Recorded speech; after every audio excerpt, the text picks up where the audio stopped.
Je vous remercie d'abord pour l'occasion que vous me donnez de m'exprimer dans le canal de votre journal. Ce que je vais dire, c'est que vous étiez avec nous. Vous avez vu la mobilisation de la population. Je pense qu'il n'y a vraiment pas de problème pour ce qui concerne la réaction du président Alassane Ouattara. Notre combat, notre défi aujourd'hui, c'est le taux de participation et le pourcentage que le président aura.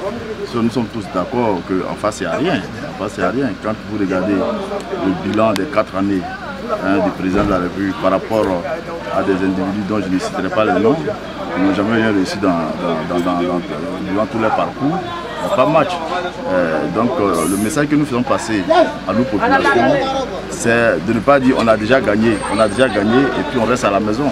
Voilà, c'est pourquoi c'est la raison fondamentale même de cette tournée que nous faisons, les inciter à sortir le 25 octobre massivement pour aller voter massivement pour que nous puissions, dès le premier tour, je dis bien dès le premier tour, atteindre au moins un pourcentage national de 90%. Au risque de me répéter, les populations sont motivées, mon équipe est soudée, tout le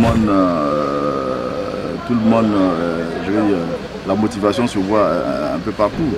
Donc je pense que c'est une bonne impression. J'assure le président de la République en ce qui concerne Bunkani, qu'il soit tranquille. Avec à notre tête le ministre Kabaniale, on fera tout pour avoir un score vraiment un score de moins 100%. Parce que pour réussir un bon score, il faut qu'il y ait la cohésion. Parce que si nous partons à rang dispersé, cela pourra jouer sur les résultats. C'est pourquoi partout nous passons, nous donnons le message de cohésion. Nous demandons aux uns aux autres de terrains différents. Parce que là, il s'agit d'un liste personnel. Il s'agit du président de la République, il s'agit du président Alassane Ouattara qui en 4 ans a montré ses capacités de pacifieur. Cet homme infatigable, nous devons le soutenir. Donc pour lui, nous devons être tous les différents, pour nous concentrer sur le travail. L'aventure, c'est une élection du président avec au moins 90% sur le territoire, sur le plan national. C'est la multiplicité des investissements, c'est des programmes qui feront sortir, n'est-ce pas, la Côte d'Ivoire du sous-développement.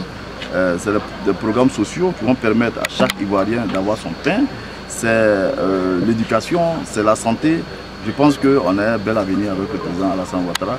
Comme tout à l'heure, lors de notre tournée, vous avez vu que quelqu'un a dit qu'il va falloir lui donner un 3e mandat. Je pense que nous devons y réfléchir sérieusement.